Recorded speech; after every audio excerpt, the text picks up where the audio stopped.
Good morning. Good morning. Hi, everybody. It's Sunday of the Dead. You stayed up way too late last night, huh? No, I was good last night. I went to bed at a decent hour and got my beauty sleep. Didn't work, but you know.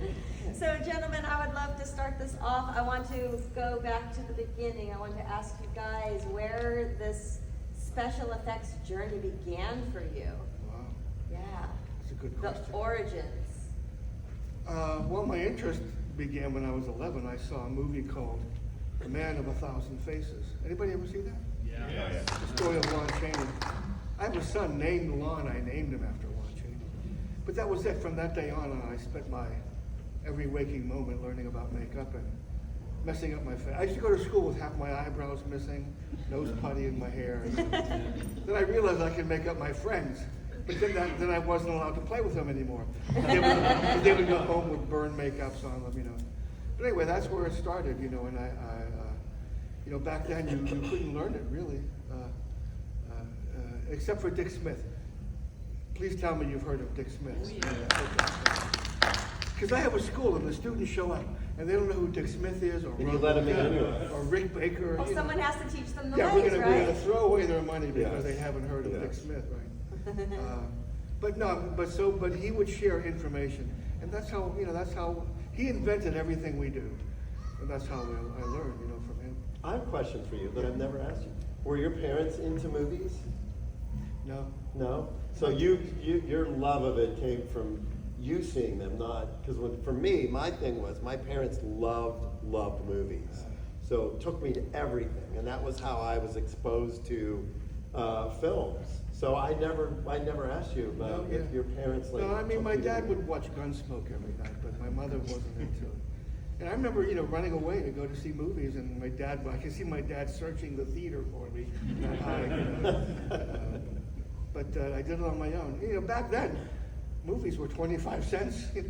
Yeah. Yeah, and you'd have to take a bus or walk to the Yeah. theater. Yeah, exactly. For me, it was, you know, like my parents were big movie buffs, so I felt I was very fortunate that when a new movie came out, they would take the whole family. You know, interestingly enough, like when Jaws came out, which is 50th anniversary next weekend, they went opening night and saw it, and then With the your next brothers night. and you? Well, they saw it themselves the first night, and then the next night they took us. Because they're like, oh, our kids will love this movie. It shouldn't scar them for life. But you know, my dad is also a big gadget guy, very much like Tom. You know, Tom's sort of like my second dad anyway. But Oh, it's Father's Day, by the way. yes, oh, happy Father's Day, Happy everybody. Father's Day. Whether you know if you're a dad or not. Anyway, so my dad was a big gadget guy. So we had the Super 8 projectors, and you'd get all the Universal monster movies that were condensed into 8 minutes, and you would turn it on and you'd put it against the wall with a sheet on it, and then you would watch it forwards and backwards. Castle 1,000 Films. times. Castle Films. Castle Film. So before VHS and Beta and all that stuff, that was how you saw monster movies. Is that you would just watch it, and you could pause it, and you know watch it over and over again. So I just fell in love with monster stuff, and I grew up in Pittsburgh, and there was a TV show called Chiller Theater that Tom worked on, and so every Saturday night they would play horror movies, and you know, and then of course after Jaws, comes this little movie called Dawn of the Dead, and that did it for me. Like those two movies really kind of changed everything for me. So it's his fault. It's all your fault. And I mean, I don't know if you have a history in this, but Tom, tell me about your history in acting. How did that start? When did you start becoming a performer? In grade school. Yeah. I remember the principal of the school saying, you know, you should pursue acting. You know, I was just doing a bake sale sketch, you know.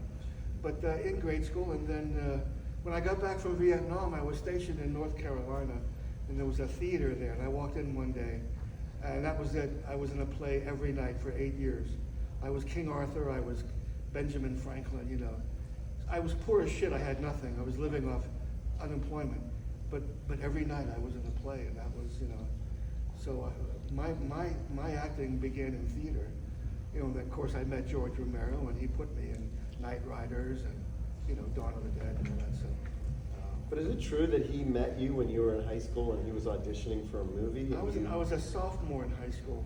He came there to pick a kid out of 1,500 kids to be in a movie called Wine of the Fawn. It never got made. But I'm the kid he picked. Did a screen test, you know. The movie never got made. But years later, when he was doing Martin, I wanted to audition for Martin. It was already cast. But he saw my makeup portfolio. And I played a part, I did the stunts, and I did all the makeup effects in Martin. And that was the beginning of our history with me and George, you know, as an actor and as a makeup effects guy. Did you tell him you were the kid? Oh no, he knew. He remembered. You me. remember? Yeah, he remembered. Wow. Me. It's a very small community in Pittsburgh of people, and you know, I met George ironically because we were on a family vacation in Italy, and I think he was there meeting with Dario about Dawn of the Dead, and I was like sitting at the table and went, oh, "That's George Romero!" Like across the room. And as he was getting ready to leave, my brother and I went up and said, "Hey, you're George Romero." And George was the kind of guy who'd be like, "Oh, you should come down to the office. It's come visit." And I was like, "Shit." I didn't even have a driver's license yet. And as soon as I got my driver's license, like I would drive down. Weren't you like 14? And yeah, 14 or 15. And then I got my driver's license, and I would go down. I would go down to his offices when he was just there working and writing and doing stuff. And Didn't you visit us on Dawn of the Dead?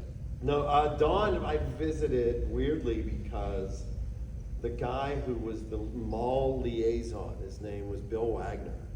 His son went to Swickley Academy where I went. And he goes, "Hey, they're shooting this zombie movie at the Monroeville Mall." And I'm like, "What? What are you talking about?" And then, so I went and visited then, but I hadn't met George. I don't think I'd met George yet. I can't remember. It may have been right before or right after. I don't remember. But you and I met on Creepshow because I was visiting George out in Monroeville where this soundstage was.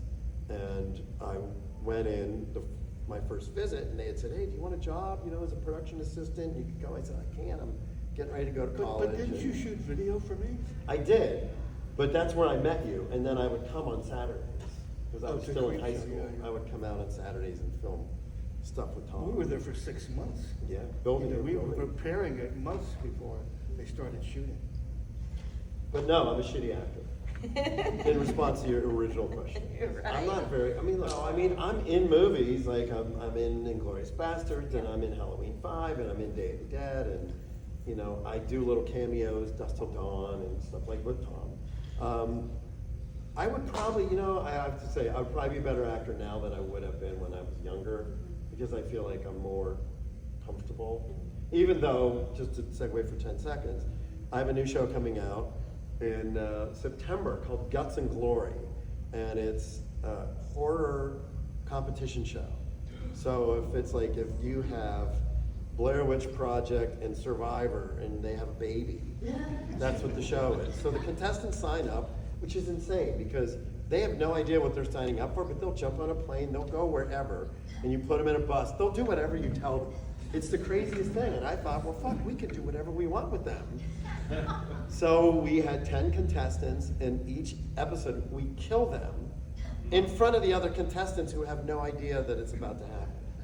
So we shot 6 episodes. One episode is a possession theme, one episode is a buried alive theme, one episode has a monster in it, one episode is a zombie episode, and basically all the camera people filmed the reactions of the contestants who had no fucking idea what was happening. And I'm the host. So, we're talking about acting. Yeah. I can't stand watching myself. Like when I'm working on the edit, and as soon as I come out, I'm like, all right, just stop it there. Tell me how it looks. I'm not. I feel the like same. you're better than that. I can't watch myself. Do we have any audience questions right now? Yep. All right. Oh, he's got them all written down. Holy shit. All right. So within the last year, we had Smile 2 and The Substance, which have in which Parker Finn and Corley Bergeau made extensive use of practical effects and makeup. I'm wondering what your thoughts are on those 2 movies, if you had seen them, and also like how you feel that filmmakers do seem to be returning to more practical effects rather than just computer imagery. They seem to be. I mean, the last Star Wars movie that J.J. Abrams made, I mean, it was full of practical effects, you know. There was a movie they were bragging about everything being practical. I forget the movie now, a horror movie. But I love the makeup and the substance, you know, that was pretty good.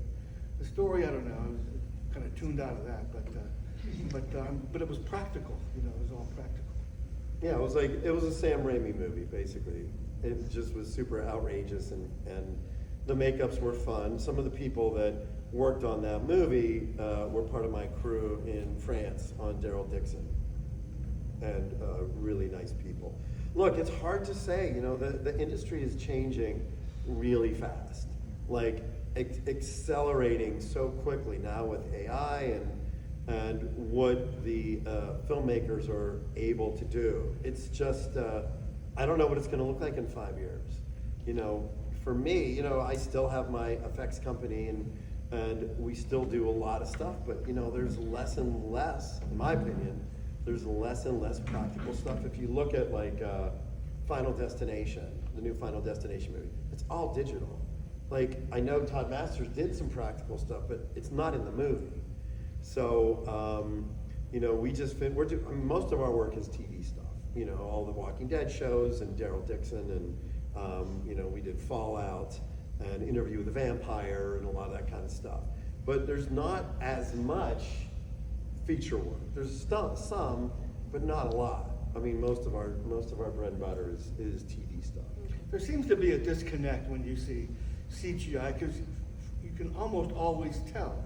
When you see my stuff or Rick Baker's werewolf transformation, that was happening right in front of you, you know. You see my stuff, it's happening right in front of you. And there's an appreciation of that that doesn't happen with CGI. They still haven't mastered things like car crashes and blood spurting and, you know, things like that. And you can tell, 12-year-old kids can tell. You know. Well, look, and that's what's great about shows like this and people like you, because you really embrace it. And that's what, you know, and I've been doing this for 40 years, you know, and people come up and want to talk about Evil Dead 2 and From Dusk Till Dawn and all these movies that we did. And, you know, I just did an interview for Spawn, and I thought about all the stuff we built for that movie. It was all the suits. It was the clown makeup on John Leguizamo. It was the big 12-foot Violator hydraulic puppet and all this stuff, and it took months and months to build all that. Those kinds of shows don't happen anymore. Now you'll get stuff like Nosferatu. You'll have one really great character makeup, but those big kind of superhero, those big extravaganza movies, like even the Predator movies and stuff, like they just don't make them the same way anymore. Terrifier 3 was all practical effects. Yeah. No, I'm not arguing with you. Oh, no, I know that there Who is was practical. also a I co-star know in there are Terrifier lots 3, of this practical. one? There's no Yes. argument whatsoever. Yes. Well, you know, I hosted a Hellraiser panel months ago, I think it was in Vegas, and Sean Chapman, who was just here on the stage, brought something up. He said he read an article about like neuroscience, and he says that they have figured out that we have a natural aversion to CGI because the brain knows it's being tricked. Whereas we see a practical effect, no matter how schlocky it looks, and we're more into it, it takes us into it. But we see the CGI and the brain knows it's fake and it's being tricked. Well, can I quote you on that? Quote him on it, yeah. Is there ever a movie, it's kind of a two-parter, but is there a movie that came out that you really wish you had been the effects, you know, lead on or the artist on? Every one of them. Yeah. And is there an effect in any movie that just really wows you? This is for both of you. Well, probably from some old movie that Dick Smith did or Rick Baker, you know. I thought of it as the latest exhibit from your favorite artist. If a Rick Baker movie came out or something that Dick Smith worked on, you know. But yeah, it's all magic, you know. Magic exists. To me, magic is music, it's movies, you know, there really is magic in the world. Can I quote you on that? Yeah, absolutely. Look, if I ever invented a time machine, I would just go visit movie sets. It wouldn't be like, oh, you gotta go kill Hitler in World War II. I'd be like, I wanna go on the set of Creature from the No, Black I'm Lagoon. going to 1925, MGM, the Yeah. Phantom of the Opera. Watch Lon Chaney put the makeup on and the dressing. Right. I mean, that's the kind of, you know, those moments, and you know, you're talking about an effect in any movie. I mean, you could walk into the other room and talk to Linda Blair for 5 minutes or David Naughton and just remember, you know, how that impacted you. And I think one of the reasons why this generation and our generation is so affected by this is because when you went to the theater before videotape was invented, you would see it in the theater for frames. You know, the shark eats the guy in the estuary, and you see it for a couple frames, and it burned into your memory. So you can't replay it. You're just, your memory, your brain is replaying it over and over again. And when you see Frankenstein for the first time, your brain takes an image of it. And the only time that you can experience it again is when you go to the movies to see it again. That's why people would go and see the movie over and over again. So I feel like a lot of that rewired our brains in terms of imagining or processing monsters, because you saw it for a couple seconds and it had such an impact, an emotional impact on you, and then your brain would replay it. So it was like on a loop. And I find that personally very fascinating because Well, we sit there behind our tables, and every now and then you'll notice somebody is just standing there, staring at you. And I understand that because if I was in the dealer's room with Linda Blair, I would just stare at her and think, this woman was in the greatest horror movie ever made. Yeah. You know? There she is, right there. Yeah. You know, I see Michael Biehn, and I think of him as Ringo in Tombstone. You know, well, that's really part of the fun of being at these conventions. You know. Definitely. Do we have any in this section? Yes? So one of the things that I often find is I enjoy experimenting, giving myself a limitation. You can find anything now to make negative effects. With it, the only thing limiting is money and time. Do you find yourself now being able to give yourself limitations and challenges? Well, you said the key word. You said limitations, and I have found out that they always, without exception, they always make you more creative. Limitations like not enough money, not enough materials, not enough people, not enough time. Yeah, That's the time. important one, not enough Yeah. time, okay? They always make you more creative. What was the question? Do you find time Does it for make you more creative? experimentation? Well, no, makes you, do you find time what? Get to experiment with finding ways, creative ways to some of these solutions. Do you Absolutely. ever get a chance to? Well, like, still again, those innovate? limitations bring that on. They make you more creative. You know, Dick Smith was on the movie set of Scanners. All of a sudden they wanted a dead body, a dead burned body. You know, there was a plastic skeleton somewhere. He laid it out and he made bread dough and sculpted a body on the skeleton with bread dough and took a blowtorch to it. And it looked like a burned body, you know.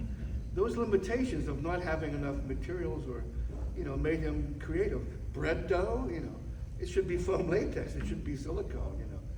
But yeah, it always makes you more creative. The first meeting on any movie or any TV show is always the most exciting because there really are no parameters. The director will tell you what he wants, you'll read the script, and you just start talking about ideas, you know. And somebody said to me the other day, like, I'd love to know the way your brain works and how you process things, because my mind goes right to specific, like, I have a visual image of it.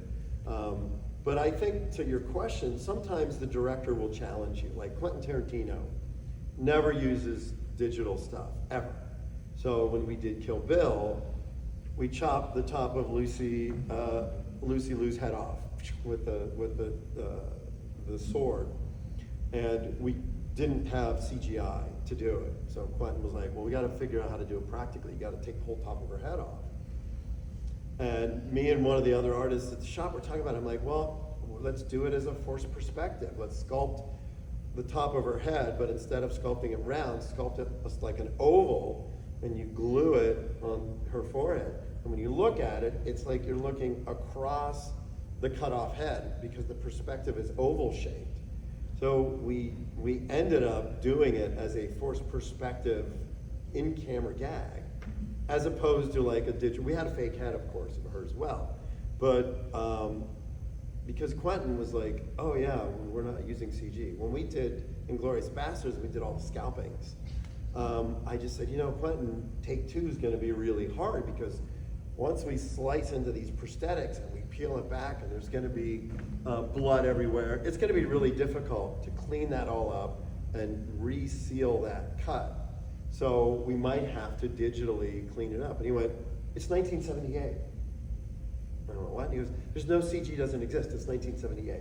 So his mindset was, you don't have that as a tool, you just gotta figure it out.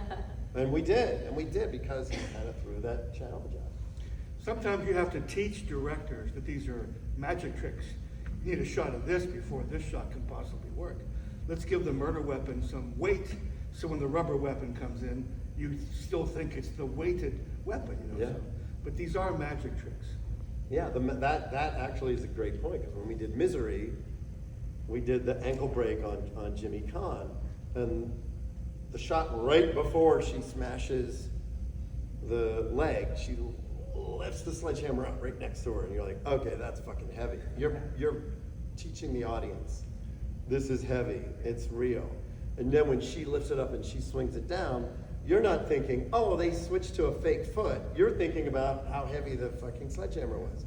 So when she swings down and you have the great sound effect and that, you know, it, like Tom said, you know, sound effects, camera angles, you know, performance. Magic, it's Yeah. magic. Yeah. Same guy. Oh. On Walking Dead, we start out with the walkers, with like everybody expects them to be, and now we have evolved. We've had barnacle walkers, we've had, you know, now we've got acid zombies. How much of that is out of your brain, and how much is a team effort to come up with all these wild new zombies? Well, a lot of it is me, only because if I put it in an homage, because we've done a lot of zombie homages, a lot to Tom and to other, you know, we'll put in like some fun little Easter egg zombies, you know, tribute zombies we call them. You know, for me, sometimes the writers write some stuff in there that doesn't really make a lot of sense, because they don't live, eat, and breathe and sleep zombie stuff like I do and like everybody else does. So you can tell when you're like, oh, the zombie doesn't. I'm like, the zombie would never do that. What if rays shot out of their eyes? Yeah. So we would put stuff in there because it's like, oh, that's never been. You know, we just had a meeting the other day for one of the upcoming shows, and I was like, oh, we should do that because that's never happened before. Oh, that would be kind of interesting. And then if they're insistent on doing a gag that we've seen before, then it's my job to change it up so it doesn't feel like we're ripping off another zombie gag. Because everybody that watches the show and sees the zombie stuff, they've seen every other zombie movie. You know, most.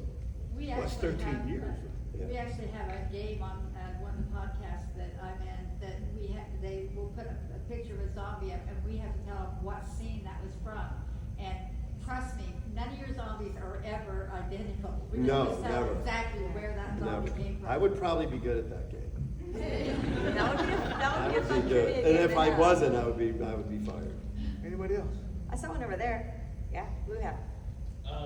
You both had a lot of different roles and stuff in film where you know, different aspects of what you're doing, especially you, Tom. You've been a director, an actor, and a special effects guy. How do those different perspectives affect how you view your work?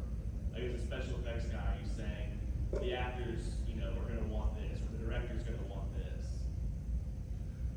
Did you ask a question? He did. I got it. I'll start. I don't hear jump very in. well, sorry. Look, when you Wait, have what was the question? the question was, what was the question? I know what I was saying, but I don't know how to repeat it. You better that repeat you've the done- question. Doing everything that Yeah, you've done on set. How does the different roles you've had within like the film industry affect the way they view each other? Oh, that's Do you a- like play off that knowledge that you gained, or? Well, that's an essay question. We could write a book about that stuff, you know, I mean. As you should. Well, yeah, I mean. We already did. You know, as a director, No, I haven't signed it. you're in charge of all departments, you know, you're in charge of makeup and costumes and set design and all that, as the director. As the effects guy, you have to take, you know, what's in the script and put it in front of people and make them believe that what they're seeing is really happening. And that's what a magician does. You know, a magician makes you look here, and he's pulling flowers out of his ass. you know, he misdirected you, so this will work, you know. Plus there's mechanical devices you're not aware of, you know, and that, all of that is incorporated. You know, and that's the fun of, I wrote a book called Grand Illusions. It's all about makeup effects. And the first line is, the more you do, the more you get to do. So if you're interested in a career in movies or trying to get in the door, you know, the more things you can do, the better off you're going to be. Someone's going to pick a talent, you know. Like my students, there's a student of mine that been at K&B for how many years, Derek? Oh, God. In the 20. foam room, okay? He specializes in foam latex. Another guy specializes in fiberglass, you know, and is working in, you know, they work in mass companies, toy companies, you know. So the more you do, because your question initially was, you know, I do a lot of things, and because that was my belief. You know, my dad could do anything. My dad was a carpenter, a bricklayer, a shoemaker, a plumber, an electrician, and I thought you're supposed to do many things, looking at my dad. And that's what I did, thinking you should be good at many things. And that's paid off, you know, as far as my career goes. Well, it makes you a better technician too. Yeah. Because, you know, and a lot of times, like one of the things we'll do, like on Walking Dead, we did it all the time, was if there was a gag where somebody got bit or somebody got killed or something happened, we would put guys on the makeup effects crew into zombie makeup to execute it. Like Gino would always get into makeup. he's gonna be there. I would always get into makeup because you know, number one, where the camera is, you know exactly where to bite, you know what to do, somebody's pumping the blood. So you're putting somebody in that position that has intimate knowledge of how to do it, as opposed to trusting somebody who doesn't have as much experience. You know, Gino and I did a gag, the episode in Walking Dead where Carl gets shot in the eye, and one of the little kids gets killed by zombies, and I was like, fuck, you know, how are we gonna do it? He's gotta bite this kid on the head, and we gotta have instant blood, but we're shooting at night, we got 300 zombie makeups, and we got all this stuff going on, trying to figure out how to do it, and I was like, wait a second, if we need instant blood, because in a movie, the blood has to be instantaneous. If there's any bit of a delay, it just doesn't look quite right, then it allows your brain to sort of process that, well, there's no blood, so maybe it's not real, and then the blood comes. So we made a set of dentures with blood tubes in them, and we ran the blood tube off the off-camera side. So when Gino bit, we sprayed blood out of the teeth. So it looked like he bit in the top of the head, blood went, and then we didn't have to lose the kid to go off to makeup for an hour to put a prosthetic on. Right. I mean, TV's a different world because you don't have time. Like to Tom's question, you know, you don't have a lot of time in the TV world because you shoot an entire episode in 8 days. You know, so you don't have time for take two. So you got to make sure that take one is exactly what you want, and you test it. And you know, blood gags. Put 6 cameras on it. Yeah, and blood gags are the trickiest because you never know. Liquid, you know, the physics of water, fluid dynamics. The blood could go that way, it could go that way. If somebody's standing on the tube and you're pumping, and you're like, where's the blood? And then they lift their foot up and then 50 gallons of blood shoots out. But to your point, Fluffy, my crate creature, was my assistant. I knew he was going to be there, so he's going to be Fluffy. I knew I could cast him, and you know he will always be there, not wait for some actor. And you could do all the tests on him in the room and the trade. Yeah. Yeah. Anyone else? Right here. Yes. I've asked this question of Tom Savini before, but either of you all could answer. Have you ever had an oh shit moment? Something fails. Oh, Someone's yeah, allergic to. Yeah. Normally it doesn't happen because you got take 2, you got take 3, you keep doing it until it works. But on Creep Show, everything I planned on Stephen King, I had a tongue that grew plants, we had green lenses that we couldn't get in his eyes, his reflexes were too tight, I had a hand that, none of that worked. And I wanted to impress this guy, you know, Stephen King. But that's the only time my stuff didn't work, is anything we tried on Stephen King on Creep Show. Wow. So that was a big oh shit moment, yeah. Oh, and the cockroaches too. That was the biggest oh shit moment. I was never in the same room with those 28,000 cockroaches. Do you have one? I'm trying to think. I mean, I think an oh shit moment for me, which was actually a very unique teaching moment, was on Land of the Dead. And we're up, you know, that was a really hard shoot for me because I felt a tremendous amount of pressure for George, because I wanted the movie to be great. It was his first zombie movie since Day of the Dead. And George was under a lot of pressure, tremendous amount of pressure from the studio, budget-wise, so it was not the most fun. I think the closer we got to the end, and we kind of started to breathe a little bit when we knew, oh, we're gonna make it through. But it was a challenging shoot, and George was under a lot of pressure.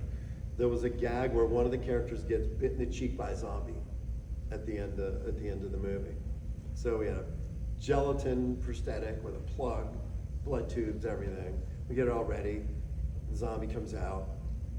They rehearse. George yells action. They do the thing, and the zombie comes in. Right when the zombie bites, she raises her arm, and it blocks the camera. And then it moves. But just for that moment of that, which is the best part of a zombie bite, seeing the stretching. Of course. So it was over. George says cut and turns and looks at me. He's like, "You all right?" And I went, ugh. He said, "Well, the bite got blocked." And he goes, "What are you talking about?" I said, "Well, I went up and walked it." He said, "Let me ask you a question." He said, "If a zombie was biting you in the cheek, would you sit still or would you flail?" And I said, "Well, I would probably flail around." And he goes, "Great." He goes, "You know what? It was real." He said, it was real. That's what that person would do, and that's what makes it real. So don't worry about that. Worry about it feeling authentic as a performance. And I thought that was a very unique teaching moment for me to be like, okay, it's not all about that, but it's about the shot as a whole. Well, I always use your baseball player zombie makeup as an example of people think that's CGI because Yeah, it's the so whole good. cheap, yeah. Yeah, because it's so good. On Land of the Dead. Yes. In Pittsburgh, you talked briefly about it was a priest, right, with the spring head? Yes. But I don't know if I heard, was that a moment you invented, or was that written to the script? It was in the script. There's a really great gag in Land of the Dead where they're getting ready to get into a car and a zombie grabs somebody and they look and you cut and it's a headless zombie. And they're like, what the fuck? And then the thing leans forward and the head is still attached and flips up and then bites somebody. I forget who it bites on the hand. Was it Sean Roberts? It might have been No. Leguizamo. It might have been John. No, Actually. it was the other. It was one of the other soldier guys. Yeah, I can't don't think of his remember. name. But anyway, so it was real. It was really fun, and it was an interesting gag. Because as long as the brain is alive. That's right. So it was Zombie is still, alive. yeah, and that was really a cool gag. And then they ended up replacing. They did CG stuff over that head, which I never really understood. But again, sometimes when you have these CGI people who will get into the head of the director, or I've seen it where the CGI guys will just do it. They're like, oh, I can make that look better. And I was talking to somebody in France a year or so ago because they wanted to re-release Night of the Living Dead, but they wanted to upgrade all of the effects digitally. And I was like, why? Why would you want to do that? Night of the Living Dead is Night of the Living Dead, it exists. You can't get, and so they did a test shot that he sent me.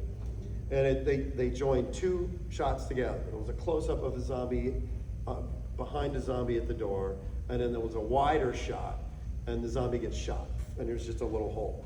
So what they did digitally was they joined the two shots, so it looks like the camera's pulling back, and then they added CG blood to the exit wound. And I was like, fuck you, like who do you guys think you are? That's not your movie to fuck with. You said Night of the Living Dead. Night of the Living Dead, yes. Night of the Living Dead. My Night of the Living Dead. No, the original Night of the Living Dead. Oh, I see, they're doing, They wanted to do a digital, not yours. but I want to make an announcement about that. Sony is re-releasing My Night of the Living Dead, completely uncut, uncensored. It will begin in black and white and then become color as it goes along, the way I intended it 35 years ago. So sometime before Halloween, Sony is re-releasing it.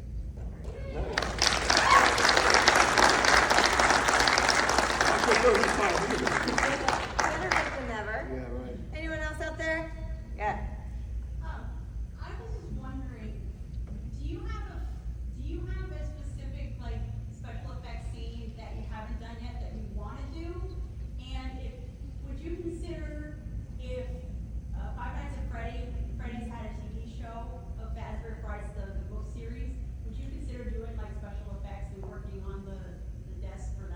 No. No. I do, there are some things I haven't done, but I'm not gonna tell you guys, you'll steal it. You know, it's in my backpack, actually. I have stuff that I want to do, but I'm not gonna reveal Your it. dream book. Yeah, right, exactly. Creepshow really allowed us to do a lot. And that was a lot of fun. The TV show. The TV show, yes, thank you.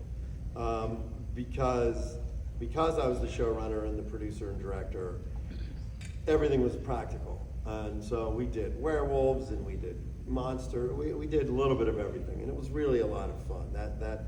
That show, you know, the crew was so great, and I remember the feeling when every episode we would bring a new monster to set. And the crew people who weren't used to that, because you know nowadays a lot of it's done digitally or in post. A lot of times the crew people would be like, "This is fucking great, man! I love what are you bringing in for the next episode?" So that was a lot of fun. You know, in terms of stuff that I would want to do, I really want to do an Alien movie. I love the franchise, and I've been close a couple times. Like Fede and I are friends, and I was like, please, I want to work on your movies. And they didn't hire me. And then when they did the Alien Earth show, my friends produced that. And ironically, I gave Ridley Scott, years ago, Ridley Scott produced a pilot that I directed. And I gave him a face hugger that was molded off the one from the original movie. And then I got an email from them saying, "Hey, where did you get that facehugger from?" And I said, "Oh, it's from the original movie." And I think they took it and molded it and used it in the Alien Earth TV show. Well, you probably can't talk about it, but you were at a panel like this, either in Dallas or wherever the hell we were. And somebody asked you about Day of the Dead. And you Yeah. said, we're working on it. We're working on it. Okay. Yes. Like a remake of Day of the Dead. Yes. Not allowed to talk about it, obviously.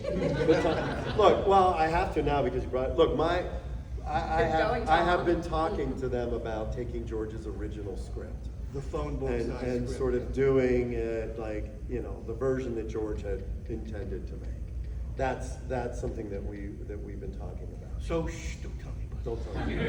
Yeah, but it's being probably what. I just wondered, are you gonna do any more seasons of Creepshow, or is that? We're working on it. The real challenge is it's all about money. It's all about, every decision that's made is about money. And I know that with Shudder, the last thing they had come back and they're like, yeah, we want to do it, but we want to cut the budget in half from what you had on season 4. And my hopes would be, and what I pitched to them was, let's just do a movie then. Let's just do a 3 or 4 episode and they can still play it on Shudder and whatever. But I know it's a little trickier with the rights because of Stephen King and Warner Brothers and. Does Stephen King have anything to do with the rights or all that stuff? The only thing that Stephen King had to do, we had written a sequel to The Crate, which I really wanted to do for season 2, and Hal Holbrook was still alive. He was actually living in Atlanta. He was in a assisted living facility, and he was going to do it.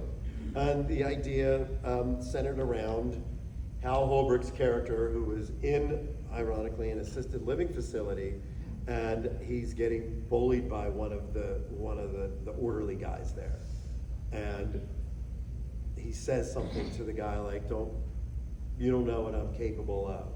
You think I'm just this old weak guy, but you don't want to turn out like Billy. And then we realize he figures out that Hal Holbrook had killed his wife, and he goes out to the quarry to find the body. And he finds the crate, and the Fluffy had taken the crate out and into a cave, and there's a bunch of little fluffiers. And it was a great script. Me and a guy named Matt Bain wrote it, and we were going to shoot it. And I was like, this is super fun. We're recreating, paying homage to. I thought you were going to Antarctica to find Fluffy. No, that was something. No, that would. I think we talked about that, Yeah. but I kind of liked it. I just liked keeping Hal Holbrook in it.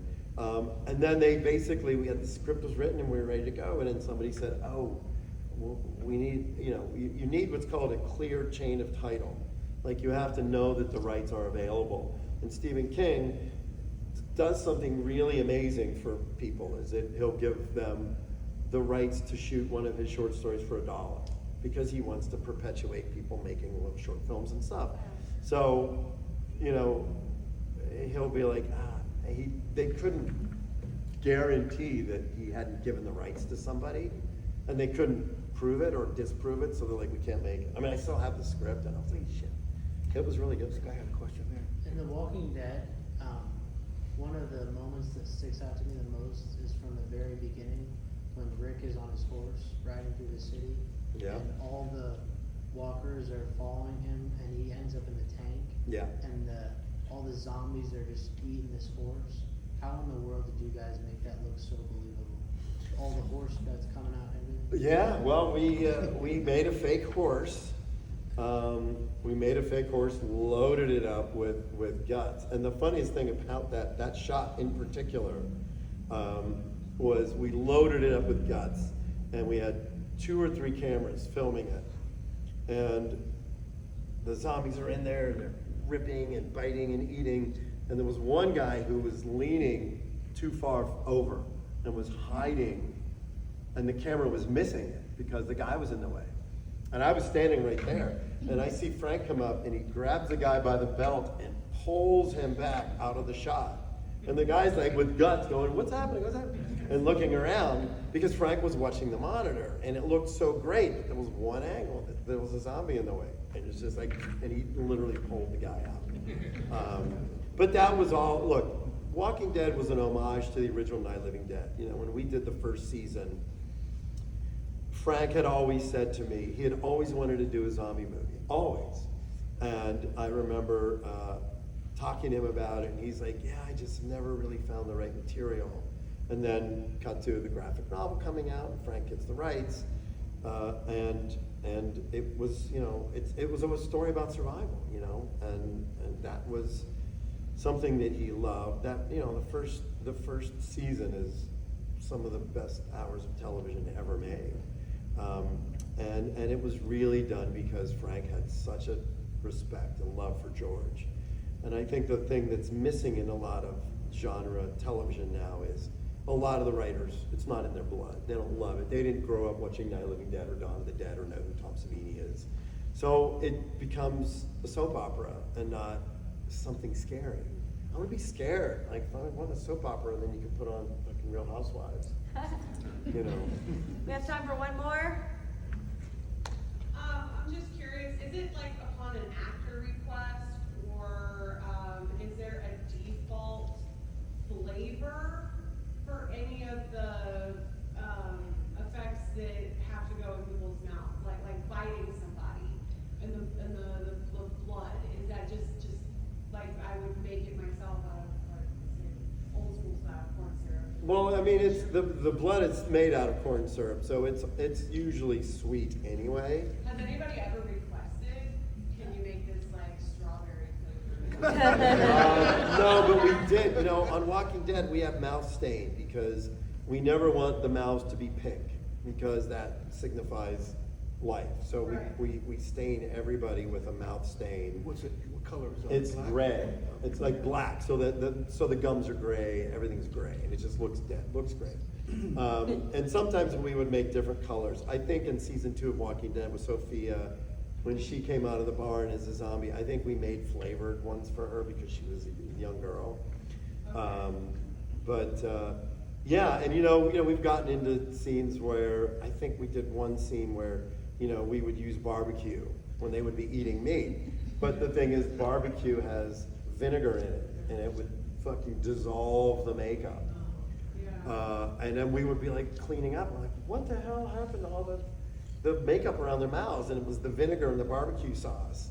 And then we had one guy who, you know, we shot this scene, and he came up to me and he's like, hey, I just wanted to let you know, I've been a vegetarian for 20 years, and That was the first time I've eaten meat in 20 years. I was like, why didn't you tell me? I didn't have to. You could have done like Tasso on Day of the Dead with the gut. Tasso would just do this.